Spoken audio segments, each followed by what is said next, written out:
Pag ano, paglakad Hindi ba yan time lapse? nagigasa ka. Pero paglakad ng taytay, nanay mo yung kasama mo. Ano mo ko niyayaya? Si Ay may nakaplay na. Ayun o, may red na. Si Ate Ivy Basta na- ganun. Ano ba? Ano tayo? Ano itong black? Hindi, time lapse yan, hindi marinig ko lang. Hindi po yan time lapse. Video ko. Video yan na normal.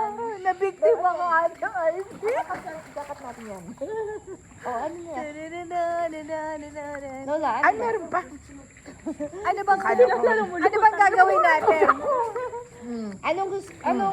Ay, lalo sa birthday mo, November. Ay, Vietnam pa yung kabalo lang Vietnam. Gusto mo mapukan na lang doon. Apukan na, no? Eh, hindi, kailangan mo nga kasi balitaan mo kami doon sa school schedule mo. Sige, tatanong ko teacher ko. Oo, mamaya eh. Mama, dito ka. Hindi ka kita dyan sa video. Dito ka lang, ma. Dito lang. Dito ka sa Dito ka sa... Laki mo. Ang laki ko nga eh, pangit. Ano kita, sige, sa ano ko. Yung patay na ginawa ko sa'yo kanina. Ayan. December break. Ay, hindi pwede. Busy kami pag December.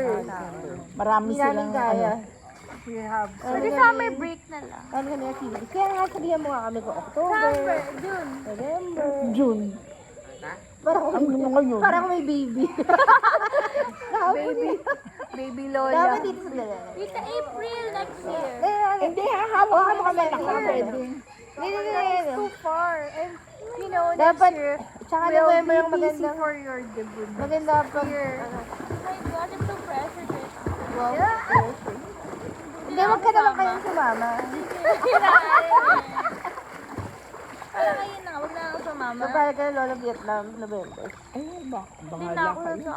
Kailan kaya ang ano mo? Kasi yung exam mo yung baka tamaan. Ayun nga, Mag-Disneyland tayo. Ayoko ng Disney. Ayoko ng mga rides. Bakit ang boring? Ako Pila pa lang sa overcome ko oras yun. na. Pila pa lang isang oras na. Wala akong Hindi, ganun. may VIP pass yun. Dito alam ko yung sulit mo. Ito pa sila. Parang selected guys. Kada package ka. Ay, ang cellphone ko kuya. Sorry po. Sorry po. Hindi dapat sila lang dyan yung phone. Eh kasi pinato ko sa ano mo. Sa... Dumadaan dyan. Oo nga. Lola kasi hindi makapunta sa ano. Tapos dito kami yung sa wala sa hagdan.